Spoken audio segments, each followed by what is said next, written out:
Graça Sambine Machel ndiye mwanamke pekee anayeshikilia rekodi katika historia ya ulimwengu kwa kuolewa na marais kutoka nchi mbili tofauti barani Afrika.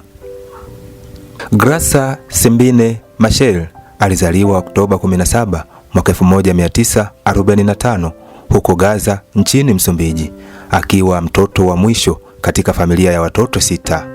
Baba yake mhudumu wa kanisa la Kimethodisti ambaye alifariki wiki 3 tu kabla ya yeye kuzaliwa. Aliacha maagizo ya waziwazi kwamba ndugu zake wakubwa walipaswa kuhakikisha wanamhudumia na kumsaidia hadi afike elimu ya upili.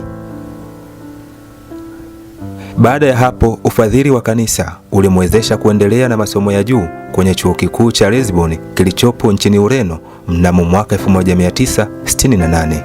Akiwa chini ya uangalizi wa polisi wa siri wa Ureno, alilazimika kuacha masomo yake na kukimbilia nchini Uswisi ili kuepukana na kifungo ambacho kwa hakika kilikuwa kinamngoja kutokana na shughuli zake za kisiasa alipokuwa mwanafunzi.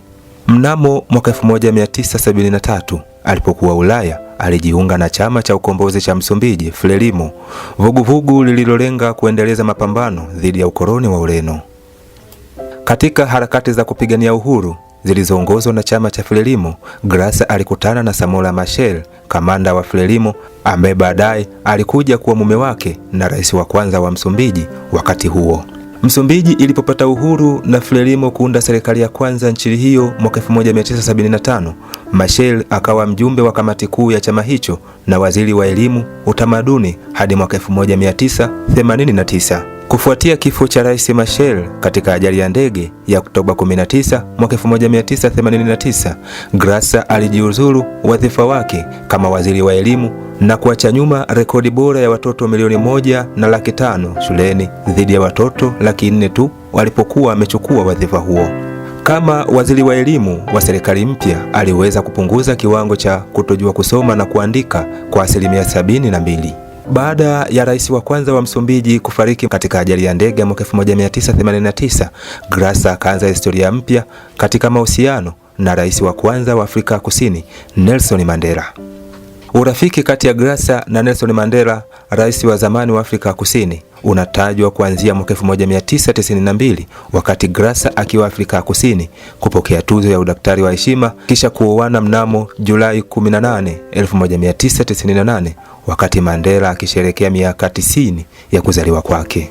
Alitunukiwa tuzo ya juu zaidi ya shirika la afya duniani, medali ya dhahabu ya WHO kwa mchango wake mkubwa kwa afya na ustawi wa wanawake, watoto na vijana.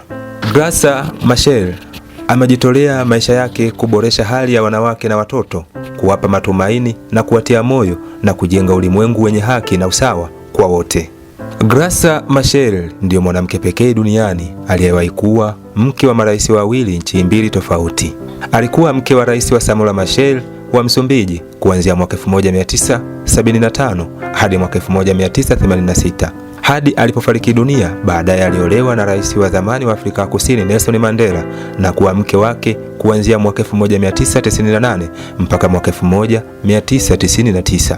Afrika imechangia mambo mengi mazuri duniani, jambo linalofanya kuwa bara la kipekee na lenye historia ya kuvutia. Ni jambo la nadra sana kwa mtu mmoja kuwa na nafasi ya kipekee kama hiyo. Bara hili limetoa mwanamke wa pekee aliyewahi kuwa mke wa marais wawili wa nchi mbili tofauti, Msumbiji na Afrika Kusini. Hii ni Sayari ya Habari Tanzania.